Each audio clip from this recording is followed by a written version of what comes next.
শীতকালের আকর্ষণ হলো এই সোনালী রোদে গা ভাসিয়ে পিকনিক করতে যাওয়া। শীতের মধ্যে কাঁপতে কাঁপতে পিকনিকে গিয়ে খাওয়া দাওয়া করতে, আনন্দ করতে, নাচ গান করতে সবাই পছন্দ করে। আর ঠিক এমনই হয় দেবদত্তার সঙ্গে। কারণ দেবদত্তা শীতকাল আসলেই পিকনিক করার জন্য পাগল হয়ে ওঠে। তার মনে হয় শীতকালে যদি প্রত্যেকদিন একটা করে পিকনিকে যাওয়া যায় তাহলে খুব ভালো হয়। আর এমনই ভাবনা চিন্তা করে দেবদত্তা তার বান্ধবী শালিনীকে ফোন করে বলে, কিরে, আর কিছুদিন পরেই তো বছর শেষ হয়ে যাবে, চল বছরের শেষের দিকে একটা ভালো করে পিকনিক করে আসি। মাছ খাবো, মাংস খাবো, ভাত খাবো, ডাল খাবো, নাচানাচি করবো, খেলাধুলা করবো, অনেক মজা হবে। আর বলিস না, আমার ছেলের স্কুলে তো এখন অ্যানুয়াল পরীক্ষা চলছে, এখন কি করে পিকনিকে যাবো রে? এখন সময় নেই। ছেলের পরীক্ষা শেষ হলে ওর বাবা আবার ঘুরতে যাওয়ার টিকিট কেটে রেখেছে। সুতরাং আমার তো পিকনিকের চেয়ে ঘুরতে যেতেই বেশি ভালো লাগে। তাই আমার মনে হয় না পিকনিক করা হবে বলে। তোরা কেমন রে, শীতকাল আসলে পিকনিক করতে চাস না? সত্যি তোরা শীতকালের ঐতিহ্যটা একেবারে ভুলেই গেছিস। শীতকাল মানেই তো পিকনিক। ধ্যাৎ, আমার আর ভালো লাগছে না। ঠিক আছে, আমি রাখলাম। এই বলে দেবদত্তা ফোন রেখে দেয় আর সে মন খারাপ করে বসে থাকে। এমন সময় তার শাশুড়ি মা চন্দ্রা দেবী সেখানে আসে। কারণ সকালবেলা উঠে বৌমাকে রান্নাঘরে না যেতে দেখে, বরঞ্চ সোফায় বসে বন্ধুদের সঙ্গে গল্প করতে দেখে তার শাশুড়ি মা খুবই রেগে যায়। কারণ এতক্ষণে বাড়ির সকলের ব্রেকফাস্ট খাওয়ার সময় হয়ে এসেছে আর দেবদত্তা কারোর জন্য কোনো রান্নাবান্না কিছুই করেনি। বৌমা, তুমি তো দেখছি রান্নাবান্না একেবারে লাটে তুলেছ। সকাল থেকে এতক্ষণে তোমার 3 বেলার রান্না হয়ে যাওয়া উচিত ছিল, কিন্তু তুমি এখনো 1 বেলারও রান্নাবান্না করে উঠতে পারলে না। আর একটু পরেই যে বেলা হবে, শীত বাড়বে, তখন তোমার তো আর রান্না করতে ইচ্ছে করবে না। তুমি আবার তখন অনলাইন থেকে খাবার অর্ডার করবে, তাই তো? আপনি ঠিকই বলেছেন মা, আমার প্রত্যেকদিন এরকম রান্না বান্না করতে ইচ্ছা করছে না। সবাই বাসে করে পিকনিক করতে যাচ্ছে আর আমরা বাড়িতে বসে আছি। সুতরাং 3 বেলা না খাওয়া দাওয়া করে চলুন না একদিন সবাই মিলে পিকনিকে যাই আর সেখানে গিয়ে রোদ পোহাতে পোহাতে খাওয়া দাওয়া করি। এমন কথা শুনে চন্দ্রিমা দেবী ভীষণ পরিমাণে রেগে যায়। তাই সে তার বৌমাকে বকাবকি করতে শুরু করে। কারণ কিছুদিন আগেই এরকম পিকনিক করার চক্করেই বৌমা পিকনিকে গিয়ে ঝামেলা বাঁধিয়ে এসেছে। তুমি আর পিকনিকের কথা বলো না, কারণ কিছুদিন আগে আমার মেয়ের সঙ্গে পিকনিকে গিয়ে তুমি যা কাণ্ড করে এসেছো, তাই তোমার আর পিকনিকে যাওয়াই উচিত নয়। শাশুড়ি মায়ের কথা শুনে দেবদত্তা ভীষণই লজ্জা পেয়ে যায়। কারণ আজ থেকে 2 দিন আগে দেবদত্তা তার ননদ রিঙ্কি এবং রিঙ্কির কলেজের বান্ধবীদের সঙ্গে পিকনিকে গিয়েছিল। আর সেখানে গিয়ে রিঙ্কির বান্ধবীদের সঙ্গে দেবদত্তার ভীষণ পরিমাণে ঝামেলা হয়। আর পিকনিক থেকে ফিরে আসার পর রিঙ্কি তার বৌদির নামে নালিশ করে। আর এমন সময় সেই কথাগুলোই চন্দ্রিমা দেবী তার বৌমাকে মনে করিয়ে দেয়। মা, আমি আমার বান্ধবীদের সঙ্গে আজকে ন্যাশনাল পার্কে পিকনিক করতে যাচ্ছি। আমার ফিরতে কিন্তু লেট হবে। আর হ্যাঁ, আমার জন্য রাত্রিবেলা কোনো খাবার দাবার রাখবে না। আমি একেবারে সারাদিন ওখান থেকেই খেয়ে আসবো। এই বলে রিঙ্কি বাড়ি থেকে বেরোতে যাবে এমন সময় সেখানে দেবদত্তা চলে আসে। আর ননদ পিকনিক করতে যাচ্ছে দেখে তার ভীষণ পরিমাণে লোভ হয়। এ কি রিঙ্কি, তুমি একা একা পিকনিক করতে চলে যাচ্ছ? আর তুমি একবারও আমাকে বললে না তো? তুমি তো ভালো করেই জানো যে আমি শীতকালে পিকনিক করতে কতটা ভালোবাসি। আর ন্যাশনাল পার্কটা তো খুব সুন্দর, তাই আমিও তোমার সঙ্গে পিকনিকে যাব। এসব বললে তো হবে না বৌদি, আমি আমার বান্ধবীদের সঙ্গে পিকনিক করতে যাচ্ছি। আর সেখানে তোমাকে নিয়ে যাব কেন? তুমি তো আমার বান্ধবীদের কাউকেই চেনো না। এভাবে রিঙ্কি কিছুতেই তার বৌদিকে নিজের সঙ্গে পিকনিকে নিয়ে যেতে চায় না। কিন্তু অন্যদিকে দেবদত্তা যে করেই হোক তার ননদের সঙ্গে পিকনিকে যাবে। তাই সে এবার তার শাশুড়ি মায়ের কান ভরতে শুরু করে। মা, আজকালকার দিনে চারিদিকের কি অবস্থা দেখেছেন? মেয়েকে কিন্তু একা একা এরকম পিকনিকে ছাড়বেন না, তাও আবার বন্ধু বান্ধবীদের সঙ্গে। কোথায় কি হবে তখন কিন্তু আমাদেরই ক্ষতি হবে। তাই আমি বলছি, আমি বরঞ্চ ওকে পাহারা দেওয়ার জন্য ওর সঙ্গে যাই। হ্যাঁ বৌমা, তুমি একদম ঠিকই বলেছো। এই রিঙ্কি, তুই তোর বৌদিকে নিয়ে পিকনিক করতে যা। তোর বৌদিও পিকনিক করতে খুব ভালোবাসে, তাই দুজনে মিলে ঘুরে আয়। মায়ের কথা শুনে রিঙ্কির আর কিছু করার থাকে না। তাই রিঙ্কি বাধ্য হয়ে তার বৌদিকে নিয়ে পিকনিক করতে যাওয়ার বাসে উঠে পড়ে। আর বাসে উঠে রিঙ্কি তার বান্ধবীদের সঙ্গে নাচানাচি করতে শুরু করে দেয়। সবাই কিরকম নাচ গান করতে দেখে দেবদত্তার খুবই ভালো লাগে। তাই সেও তাদের সঙ্গে পাগলের মতো নাচতে শুরু করে দেয়। আরে বৌদি, কি করছোটা কি? একটু সাবধানে নাচো। দেখো তুমি এমন ভাবে নাচছো, আমার বান্ধবীদের গায়ে হাতে পায়ে লাগছে। একটু ভদ্রভাবেও তো তুমি নাচতে পারো। আমি জানি তুমি পিকনিক করতে ভালোবাসো, তাই বলে তুমি এরকম উন্মাদের মতো নাচবে? আমাকে তুমি নাচ শেখাতে এসো না। আমি ভালো করেই জানি যে কিভাবে নাচতে হয়, বরঞ্চ তুমি তোমার বান্ধবীরা কিভাবে নাচতে হয় সেটা জানো না। আমার থেকে পিকনিকের ডান্স শিখে নাও তোমরা। এই বলে দেবদত্তা আরো বেশি বেশি করে নাচতে শুরু করে। আর কয়েক ঘন্টার মধ্যেই তারা সবাই যখন পিকনিক স্পটে গিয়ে পৌঁছায়, সেখানে গিয়ে রিঙ্কি তার বান্ধবীদের সঙ্গে ব্যাডমিন্টন খেলে, এমনকি পাশের পুলে বোট সাফারিও করে। অন্যদিকে দেবদত্তার নজর থাকে শুধুই খাওয়া দাওয়ার উপর। সে পিকনিকে গিয়ে সারাদিন শুধু খেতেই ব্যস্ত থাকে, কিন্তু সে বুঝতে পারে না যে সে পিকনিক করার জন্য একটা টাকাও দেয়নি, বরঞ্চ সে তার ননদকে দেখাশোনা করার জন্য এসেছে। এখানে কত ভালো ভালো খাবার। শীতকালে গরম গরম কড়াইশুটির কচুরি ভাজছে, তার সাথে পাঠার মাংস, চাটনি, পাঁপড়, নলেন গুড়ের সন্দেশ। একেবারে মন ভরে যাচ্ছে। ওরা সব খেলাধুলা করছে, এই সুযোগে আমি ভালো ভালো খাবারগুলো খেয়ে নিই, না হলে সব হাবাইতা পার্টিগুলো খেতে বসলে আমি আর খেতেই পাবো না। এই বলে দেবদত্তা পিকনিকের খাবার বেশি বেশি করে খেতে শুরু করে। আর সে এত বেশি খাবার খায় যে পরে রিঙ্কি এবং তার বান্ধবীরা খাবার খেতে এসে দেখে প্রত্যেকটা খাবারই কম পরিমাণে আছে। আর যেহেতু পিকনিকে নতুন করে আবার রান্না বান্না করা সম্ভব নয়, তাই রিঙ্কির বন্ধু বান্ধবরা প্রচন্ড পরিমাণে রেগে যায়। এটা আবার কেমন রিঙ্কি? তুই তোর বৌদিকে কেন পিকনিক করতে নিয়ে এসেছিস? দেখ, সব খাবার বেশি বেশি করে খেয়ে নিয়েছে, আর এখন আমরা কিছুই খেতে পারছি না। তুই হয়তো ভুলে যাচ্ছিস যে আমরা প্রত্যেকেই পিকনিক করার জন্য 1000 টাকা করে দিয়েছি, আর তোর বৌদি ফ্রি ফান্ড এসেছে, আর এখন আমরাই খেতে পেলাম না। ছি বৌদি, তুমি আমাদের সঙ্গে পিকনিক করতে এসে সব খাবার খেয়ে নিলে, এবার আমরা কি খাবো? তুমি একবারও ভাবলে না যে সবাই টাকা দিয়ে পিকনিক করছে? আর এরকম পিকনিকে এসে কেউ কখনো একা একা সবার খাবার খেয়ে ফেলে বলো তো? হ্যাঁ, তাতে কি হয়েছে? পিকনিকে এসেছি খাবার খেতেই তো। আর তোমরা তো সেই তখন থেকে খেলাধুলা করছো, বোটে চড়ছো, খাওয়া দাওয়ার তো তোমাদের কোনো নামই নেই। তাই আমি ভাবলাম তোমরা হয়তো খাবে না, সেই জন্য আমি গরম গরম খাবার দেখে লোভ সামলাতে পারিনি। আর তোমার বন্ধু বান্ধবরা যে পরিমাণ রোগা পটকা, অত খাবার তোমরা খেতেও পারতে না।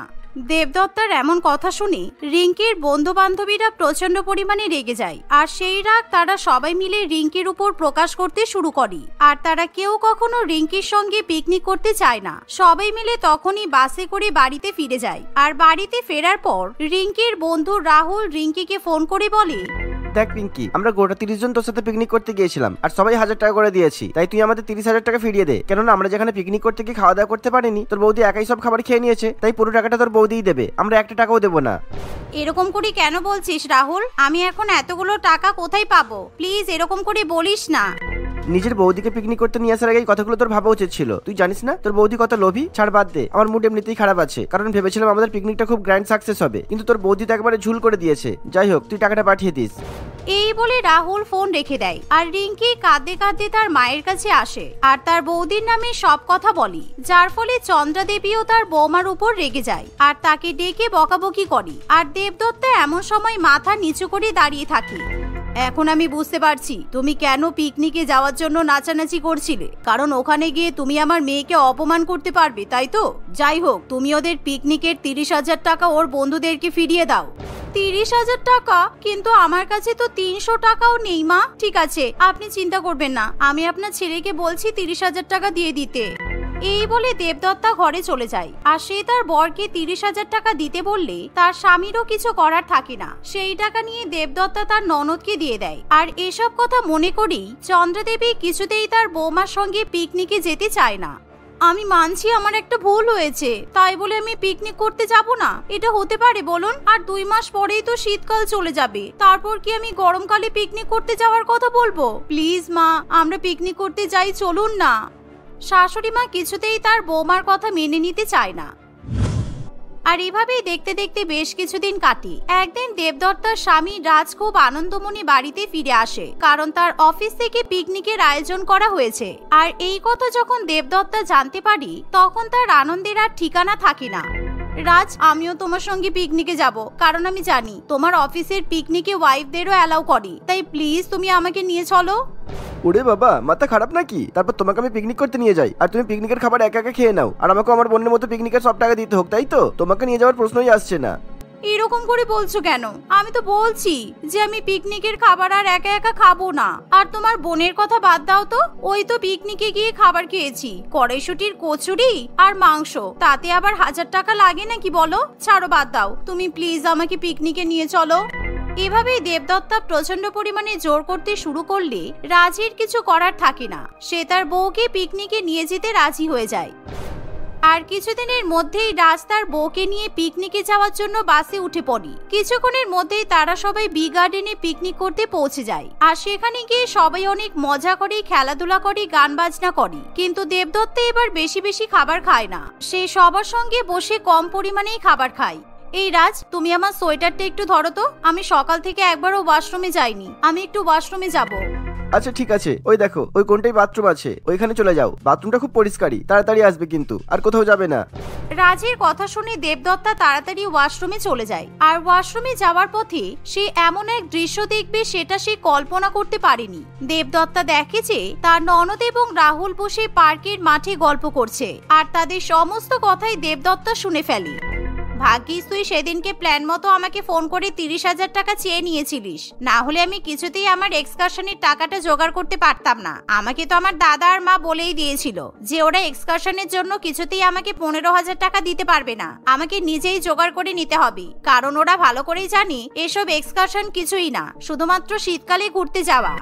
যা বলেছিস, কিন্তু তোর ওই বোকা পিকনিক পাগল বৌদি বেকার বেকার আমাদের জালে ফেসে গেল। তা না হলে তোর মনে হয় পিকনিকের জন্য মাথা পিছু 1000 টাকা খরচা হতে পারে? আমাদের বড়জোর 300 থেকে 500 টাকা লেগেছিল। আর ইচ্ছা করে আমি তোর বৌদির সামনে বলেছিলাম আমাদের 1000 টাকা নষ্ট হয়েছে।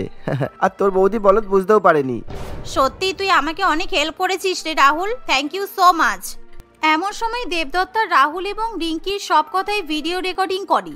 আর পিকনিক করার পর দেবদত্তা যখন তার স্বামীর সঙ্গে বাড়িতে ফিরে আসে, তখন সেই ভিডিও রেকর্ডিংটা তার পরিবারের সবার সামনে চালিয়ে দেয়। কি ব্যাপার রিঙ্কি, মুখটা এরকম বাংলার পাঁচের মতো করে দাঁড়িয়ে আছো কেন? সত্যি কথা সবার সামনে চলে এসেছে, তাই তো?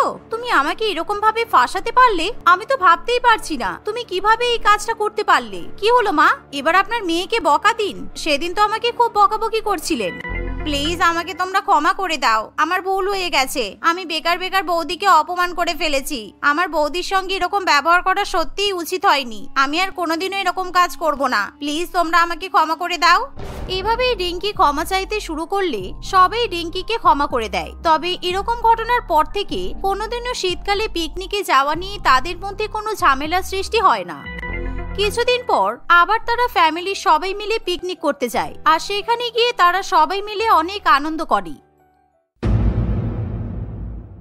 শালিনী এবং দীপিকা তাদের স্বামী প্রীতম রতন এবং তাদের শাশুড়ি মা কমলা দেবীর সঙ্গে বাস করে। কিন্তু বাড়ির দুই বৌমা ভীষণ পরিমাণে গুণবতী হলেও তাদের খাওয়া দাওয়া নিয়ে ভীষণ পরিমাণে সমস্যা। বড় বউ যেখানে সবসময় গরম গরম খাবার খেতে ভালোবাসে, অন্যদিকে ছোট বউ ঠান্ডা খাবার খেতে ভালোবাসে, কারণ গরম খাবার খেলে তার মুখ পুড়ে যায়। সেই জন্য দুই বউয়ের মধ্যে গরম খাবার এবং ঠান্ডা খাবার নিয়ে সমস্যার সৃষ্টি হয়। একদিন প্রীতম এবং রতন খাবার খেতে বসেছে, এমন সময় কি হলো? আমাদের অফিসে যেতে দেরি হয়ে যাচ্ছে তো, তাড়াতাড়ি খেতে দাও। তোমাদের দুই বউয়ের রান্না করতে কতক্ষণ সময় লাগে? আমরা কিন্তু আর বেশিক্ষণ বসতে পারবো না, আমাদের আজকে একটা ইম্পর্টেন্ট মিটিংও আছে। আরে দাঁড়াও, রান্না করতে সময় লাগে তো? এমন করে বলছো যেন ফ্রিজ থেকে খাবার বের করে তোমাদেরকে দিয়ে দিচ্ছি। টাটকা টাটকা গরম খাবার রান্না করব, তারপর তো খেতে দেবো। বড় জায়ের এরকম কথা তার ছোট যা দীপিকা মোটেই পছন্দ করে না। তাই দীপিকা তখনই ফ্রিজ থেকে ঠান্ডা ঠান্ডা ভাত, চাল এবং আলু পটলের তরকারি নিয়ে আসে। আর সেই ঠান্ডা ঠান্ডা খাবার বাড়ির দুই ছেলেকে খেতে দেয়।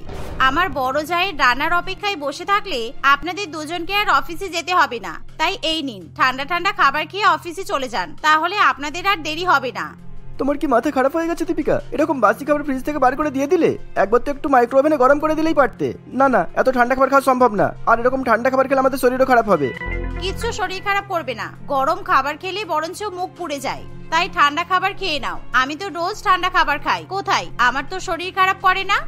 দীপিকা এভাবে বাড়ির দুই ছেলেকে ঠান্ডা খাবার খাওয়ানোর জন্য জোর করছে। এমন সময় বড় বউ শালিনী রান্না করে নিয়ে চলে আসে। আর সে দেখে যে তার ছোট যা ঠান্ডা খাবার নিয়ে নাচানাচি করছে।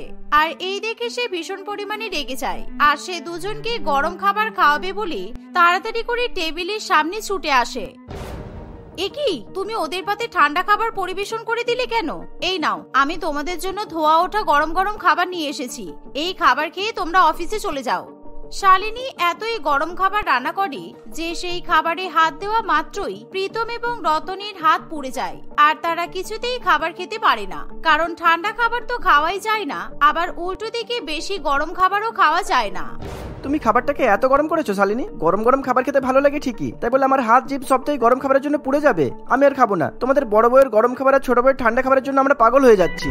এই বলে দুই ছেলে না খেয়ে অফিসে বেরিয়ে যায়। আর কমলা দেবী যখন জানতে পারে তার দুই ছেলে আজকে না খেয়ে অফিসে গেছে, তখন সে দুই বৌমাকে ভীষণ পরিমাণে বকাবকি করে। কিন্তু তবুও দুই বৌমার কিছু যায় আসে না।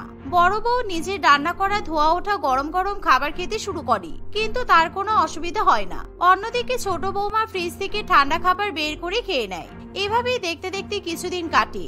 একদিন, মা, আমি আপনাদের জন্য গরম গরম মটন বিরিয়ানি আর গরম গরম মটন চাপ রান্না করেছি, তাড়াতাড়ি খেয়ে নিন, না হলে কিন্তু ঠান্ডা হয়ে যাবে, তারপর আর খেতে পারবেন না। কারণ বিরিয়ানি আর চাপ সবসময় গরম গরমই ভালো লাগে। এরকম গরম গরম ধোয়া ওঠা বিরিয়ানি এবং চাপ দেখে কমলা দেবীর জিভে জল চলে আসে, আর সে তাড়াতাড়ি করে গরম গরম বিরিয়ানি এবং মাটন চাপ নিয়ে খেতে বসে পড়ে। তারা সবাই মিলে এরকম গরম গরম বিরিয়ানি এবং মাটন চাপ খাচ্ছে। এমন সময় সেই খাবার দেখে দীপিকা কিছুতেই খেতে চায় না। কি ব্যাপার দীপিকা, আমি সবার জন্য কত কষ্ট করে বিরিয়ানি আর চাপ রান্না করলাম, কিন্তু তুমি একটুও খাচ্ছ না কেন? আমি জানি তুমি আমাকে পছন্দ করো না, আর তুমি গরম খাবার খেতেও ভালোবাসো না, তাই বলে বিরিয়ানি আর মাটন চাপও তুমি খাবে না? না না, কে বলেছে আমি বিরিয়ানি আর মাটন চাপ খাবো না? আমি বিরিয়ানিও খাবো, আবার মাটন চাপও খাবো, কিন্তু এত গরম গরম খাবো না। আমি আমার ভাগের খাবারটা ফ্রিজে রাখবো, বিরিয়ানি আর চাপ ঠান্ডা হবে, তারপর আমি আরাম করে বসে বসে খাবো। তোমার কি মাথা খারাপ? তুমি এত সুন্দর গরম গরম বিরিয়ানি আর চাপ ফ্রিজে রেখে ঠান্ডা করবে তারপর খাবে? তোমার মুখ নাকি তুলো যে গরম খাবার খেলে এত সহজে পুড়ে যায়? দেখো, বেশি ফালতু কথা বলবে না। তুমি যখন গরম গরম ধোয়া ওঠা খাবার খাও তখন কি আমি তোমাকে কিছু বলেছি? তাহলে আমি যখন ঠান্ডা খাবার খাবো তুমি আমাকে কিছু বলবে না। আমি মোটেই গরম খাবার খেতে ভালোবাসি না, কারণ গরম খাবার খেলে আমার জিভ গাল সবকিছু পুড়ে যায়। এই বলে দীপিকা নিজের ভাগের বিরিয়ানি এবং মটন চাপ ফ্রিজের মধ্যে তুলে রাখে। আর 2 ঘন্টার মধ্যে সেই খাবার ঠান্ডা হয়ে গেলে সে ফ্রিজ থেকে সেই ঠান্ডা খাবার বের করে খেতে শুরু করে। আর তাকে এরকম ঠান্ডা ঠান্ডা জমাট বাঁধা বিরিয়ানি এবং চাপ খেতে দেখে সকলে অবাক হয়, কিন্তু দীপিকা কাউকে পাত্তা দেয় না। এভাবেই দেখতে দেখতে আরো কিছুদিন অতিবাহিত হয়। আর একদিন কমলা দেবী তার 2 বৌমার সঙ্গে তার প্রতিবেশী মালতী দেবীর বাড়িতে ঘুরতে যায়। আজকে তোরা আসবি বলে আমি গরম গরম চিকেন পকোড়া আর ঠান্ডা ঠান্ডা আইসক্রিম তৈরি করেছি। চল আমরা গল্প করতে করতে পকোড়া আর আইসক্রিম খাই। কতদিন তোদের সঙ্গে একসঙ্গে বসে খাওয়া দাওয়া করা হয় না, তাই না?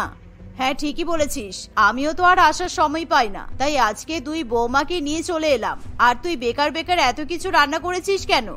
এমন সময় 2 বৌমা মাঝখানে কথা বলে ওঠে, কারণ বড় বৌমা গরম গরম পকোড়ার কথা শুনে ভীষণ পরিমাণে খুশি হয়। অন্যদিকে ছোট বৌমা ঠান্ডা আইসক্রিমের কথা শুনে কিছুতেই নিজেকে আটকে রাখতে পারে না। না না, ঠিক আছে মা, মালতী কাকিমা এত ভালোবেসে আমাদের জন্য গরম গরম পকোড়া বানিয়েছে, সেগুলো না খেলে হয় নাকি? আমি তো গরম গরম পকোড়া সব খেয়ে নেব।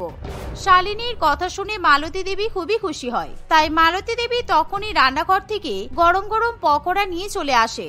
আর শালিনী সেই পকোড়া খাওয়ার পর বলে, কি ব্যাপার মালতী কাকিমা, সবকটা পকোড়া তো ঠান্ডা হয়ে গেছে। আপনি যে বললেন গরম গরম পকোড়া বানিয়েছেন, একটা পকোড়াও তো গরম নয়। রান্নাঘরে গিয়ে আবার পকোড়াগুলো গরম করে নিয়ে আসুন না প্লিজ।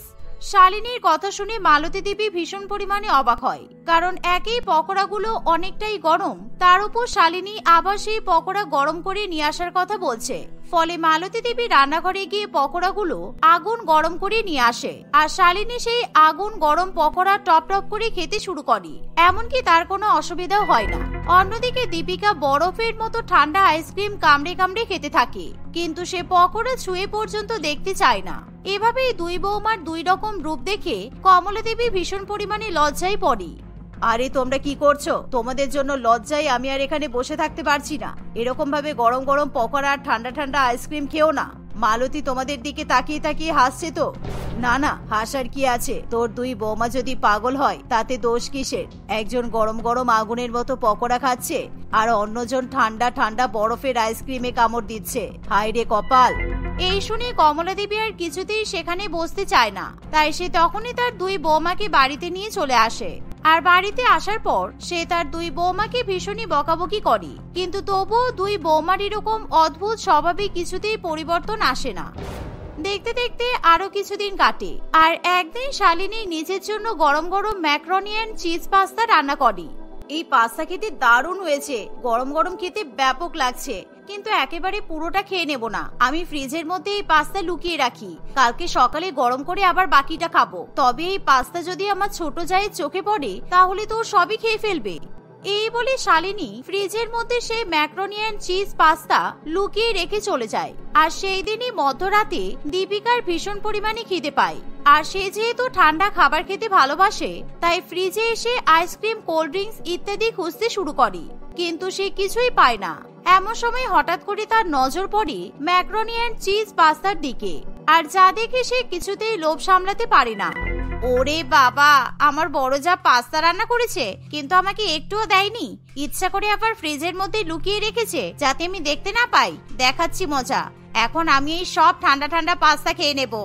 এই বলে দীপিকা ঠান্ডা পাস্তা সাবর করে ফেলে, আর বাটিতে একটুও পাস্তা পড়ে থাকে না। আর সে ইচ্ছা করে নিজের বড় জায়ের সঙ্গে খুনসুটি করবে বলে পাস্তার মতো দেখতে সাদা আইসক্রিম সেই বাটিতে ভরে রেখে দেয়। আর পাস্তা খাওয়ার পর সে নিজের ঘরে গিয়ে ঘুমিয়ে পড়ে। পরের দিন সকালবেলা ঘুম থেকে উঠে শালিনী যখন রান্নাঘরে আসে তখন সে ঠিক করে পাস্তা গরম করে খাবে, তাই সে পাস্তার বাটি বের করে মাইক্রোওভেনে দিয়ে দেয়। আর সেটা যখন গরম করে খাবে তখন, ইস, আমার পাস্তা কোথায়? এটা তো আইসক্রিম, তাও আমি আবার গরম করে খাচ্ছি। থু থু, আমার বমি পাচ্ছে। এটা নিশ্চয়ই আমার ছোট জায়ের কাজ। কালকে রাত্রিবেলা মনে হয় ও ঠান্ডা খাবার খাবে বলে ঘুম থেকে উঠেছিল, আর আমার পাস্তা দেখতে পেয়ে সব পাস্তা খেয়ে ফেলেছে, আর পাস্তার বাটির মধ্যে এরকম আইসক্রিম রেখে দিয়েছে। শয়তান মেয়ে ছেলে কোথাকার। শালিনীর এমন অবস্থা দেখে তার ছোট যা প্রচন্ড জোরে জোরে হাসতে থাকে, কিন্তু তবুও দুজনের এরকম বেশি বেশি করে গরম খাবার আর ঠান্ডা খাবার খাওয়ার অভ্যাসে পরিবর্তন আসে না। শালিনী দিনের পর দিন বেশি বেশি করে গরম খাবার খেতে শুরু করে, আর ছোট যা ঠান্ডা খাবার খেতে থাকে। একদিন রাত্রিবেলা একজন বেশি বেশি করে গরম খাবার আর অপরজন বেশি বেশি করে ঠান্ডা খাবার খেয়ে ঘুমিয়ে পড়ে। কিন্তু পরের দিন সকালবেলা ঘুম থেকে ওঠার পর আমার মুখ ভীষণ পরিমাণে জ্বলছে, মনে হয় মুখের মধ্যে ঘা হয়েছে, আমি কোনো খাবার খেতে পারছি না, আমার ভীষণ কষ্ট হচ্ছে। এই বলে শালিনী যখন নিজের মুখ আয়নায় দেখে তখন সে দেখে যে তার জিভ একেবারে পুড়ে ছাল উঠে গেছে, সেই সাথে তার মুখে ঘাও বেরিয়েছে। নিজের মুখের এরকম দুর্দশা দেখে সে খুবই ভয় পেয়ে যায়। অন্যদিকে দীপিকা সকাল থেকে কিছুতেই কথা বলতে পারে না, কারণ অত্যাধিক পরিমাণে ঠান্ডা খাবার খাওয়ার ফলে তার গলা বন্ধ হয়ে গেছে, আর তার গলা থেকে কোনো রকমের আওয়াজ বেরোয় না। একি, আমি কথা বলতে পারছি না কেন? আমার তো গলা থেকে আওয়াজ বেরোচ্ছে না। আজকে আমাদের পাড়ায় আমার আর দিদির গানের কম্পিটিশন আছে, কিন্তু আমরা গান গাইতে পারবো না, কারণ বড়দির মুখে ঘা বেরিয়েছে আর আমার তো গলা একদম আটকে গেছে। এমন পরিস্থিতিতে দুই বৌমা তাদের শাশুড়ি মায়ের কাছে গিয়ে ভীষণ পরিমাণে কান্নাকাটি করতে শুরু করে।